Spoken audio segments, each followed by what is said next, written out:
Hello, welcome back to the channel. Today I'm going to be talking about the next film I've been watching in the series of Andrei Tarkovsky's filmography by the name of Ivan's Childhood from 1962. And I want to say I've been watching these films on the Criterion channel. I do not own physical media right now, but I've been enjoying them on the Criterion channel, which is a great subscription service if you have a chance to get that. It allows you to preview some of the titles that you may not have. The other thing I want to say too is that if you have not seen Ivan's Childhood and you don't want to be spoiled, I will be talking about characters and plot points and camera technique and things like that. So please feel free to turn off the video and come back to it later. So as you've seen from my earlier videos, I'm studying the works of Andrei Tarkovsky. I'm following a watch order from a BFI article from a few years ago. So in short, Ivan's Childhood is really about the impact of war on children. And you really see that through the main character, Ivan's eyes. The movie opens with a bit of a prologue, kind of like you see in Andrei Rublev. Tarkovsky shows off a lot of his camera technique, and right in the beginning of the movie as a kind of a showcase. And again, you see this in Andrei Rublev as well. In the beginning, you see it's a very idyllic scene of a mother and son.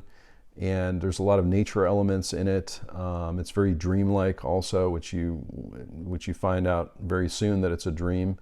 But it's an amazing opening of a film. From the opening too, you understand the idyllic nature of being a child, seeing trees and butterflies and observing the curiosity of what it means to be a child, which I found very interesting. Throughout this video, I'm going to be talking about some of my favorite parts of the film and things that I noticed too. These are my first reactions, first impressions of watching this. This is the first time I've watched this movie, and I'm sure I'm going to be studying Tarkovsky's work throughout my life. But I wanted to give you the first impressions that I have of the movie, and they may not be accurate, they may not be, they may not align with your first viewing, but I'm trying to keep these thoughts, as raw as I can. Just to explain what my first impression was on viewing the film. I viewed this film in one sitting, and I actually viewed it very early in the morning. So just wanted to give you that perspective on my viewing experience. One of the things I noticed is when we get into the war segment of the film, the characters that you see seem to be on the defensive. There's no real mission involved here. They're very much running from the enemy, which you don't really see except for one shot. I think about a third of the way into or 3/4 of the way into the movie, you see just a few soldiers from the other side. But other than that, and other than some flares that you might see over the lake or over the forest, you really don't see the enemy at all in this movie. And the characters that you do see are typically on the defensive. In other words, they're running from the enemy or moving ahead or trying to find the enemy, but they can never really do it. There are many scenes that take place in a bunker, and a couple of different bunkers also in this. But I like how Tarkovsky also, he might have you in a room, but outside you see trucks moving or soldiers moving. So it really gives you the impression that you are in a war and that Ivan is experiencing this. There's a bit of a mystery in the film too, in that Ivan shows up to one of the bunkers in the beginning and demands to see one of the top officials or the top commanders, and you're not quite sure whether he's telling the truth or whether it is something that he is, that war is a game to him, but you find out later that it's not, and he actually does have a relationship with one of these top officials. During the film, the guardians of Ivan decide that he needs to go to military school, which he does not really want to do, but as they're taking him there are a number of scenes that take place in kind of a barren landscape. And one of my favorite sequences is of Ivan looking through a door that's swinging open and closed. And Tarkovsky leaves the camera on this door as it opens and closes on the scene. And it's just an amazing shot. There's a few shots in which Tarkovsky will leave the camera on these long takes and just let whatever's happening in the scene just unfold. And I really enjoy that about his films. He does that with nature scenes also, which is amazing, specifically of flares going over a lake as one example. And I really enjoy that. It's just really amazing to watch. Tarkovsky also will, if one of the characters is looking at artwork or a drawing, will draw you into that piece of artwork or the drawing by just leaving the camera there and letting you look at it for a while. And I really enjoy that as well. There are many scenes in Ivan's childhood also that take place in a forest, and you're really amazed by this forest. There's one forest in particular here that consists of what look like birch trees to me, these trees with white bark. You know, it's just a stark vision of these trees as the characters move through them. And there's one female character, Masha, who was in the forest with another character, and the scene is quite long, and it's just interesting to watch Tarkovsky move the camera around these trees, and just the beauty of the landscape itself intermingled with the drama that's happening between the two characters. So I really enjoy that about his interest in trees, it seems like. Again, this is one of the earlier films from 1962, but Tarkovsky will often place the camera around trees or have a character in between trees. And again, I like this idea of mixing humans with nature in a very specific way. And there's a lot of beauty in trees. Trees have a specific intelligence to them as well, I believe. So it's very interesting to look at these particular scenes and how they unfold in this landscape. There's one scene in particular where Ivan is in one of the bunkers and he raises a bell. He seems to be playing or imagining things, and he raises a bell, and it hits the top of the frame, Tarkovsky's film frame, and that's another amazing thing to watch. And also considering that in Andrei Rublev they create a bell in the final chapter of the movie, so I thought that was interesting. Also, this idea of ringing a bell, ringing the alarm bell, I found very fascinating. In that there's an impact to war on everyone, not just children, but just an impact from trauma in general. And so this idea of ringing the alarm bell or raising the alarm bell seems to be prevalent in some of his work, or at least these two films. There's another sequence of dialogue. I know I've been talking about quotes in these films where they're talking about whether, you know, what to expect next. And one of the characters says, unexpected, everything in life is. Everything in life is unexpected, and I think that's very true.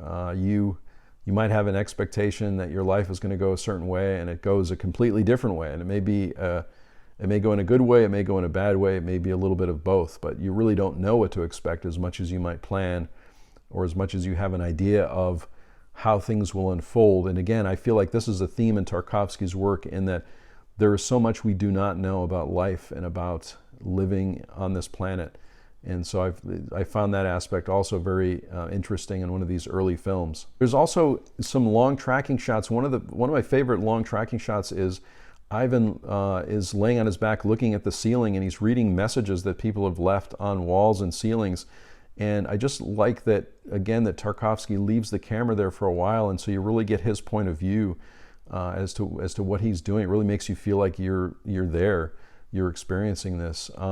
There's also another sequence where one of the Ivan is on a truck that's taking him to presumably military school or another location, and it turns into kind of a dreamlike sequence, and the truck bed is filled with apples, and it ends with all these apples falling off a truck and onto a beach, and horses eating these apples. And it was one of the points in the movie where I smiled a little bit. It gave me some hope, because again, with all these nature elements, the ocean, the horses, in a movie that can be sometimes dark, I felt there was a ray of hope there, that even though Ivan has experienced this trauma, there's still hope. And I think you see that with the end of the film also. I'm not going to give away the end of the movie, but the beginning and the end are quite similar in their hopefulness. Also in the bunker, you see a mirror which is used, and I know I spoke about the mirror before, but it's very interesting how Tarkovsky uses mirrors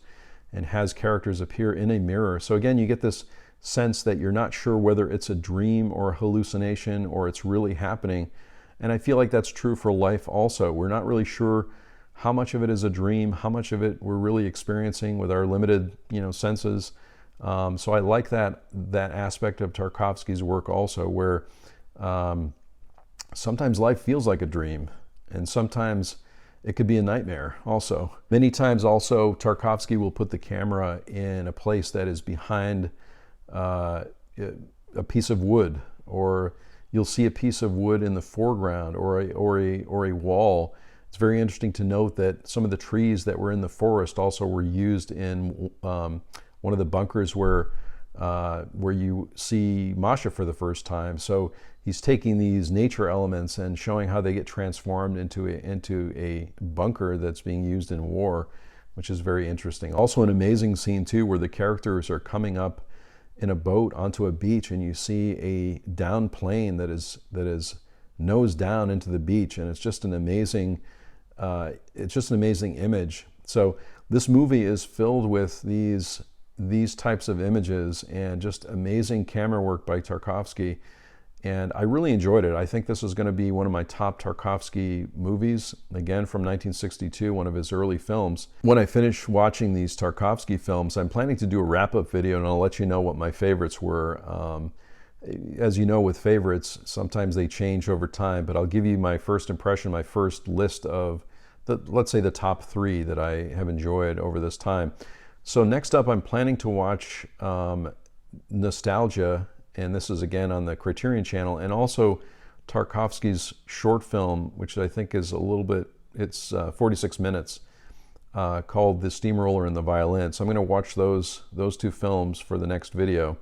And then I'll wind up the study with The Sacrifice, which is his final film. Thanks again so much for watching. I really appreciate it. If you like this video, click on like. If you haven't subscribed to my channel, please subscribe and click on the notification bell so you'll know when I upload a new video.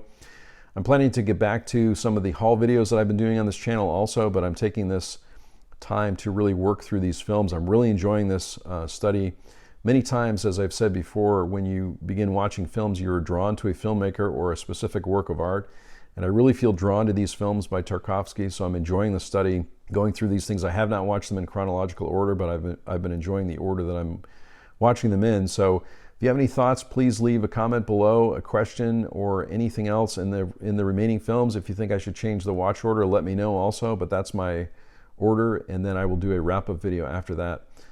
So thanks again for watching, and I hope sincerely that everyone out there is safe and well, and I'll see you next time.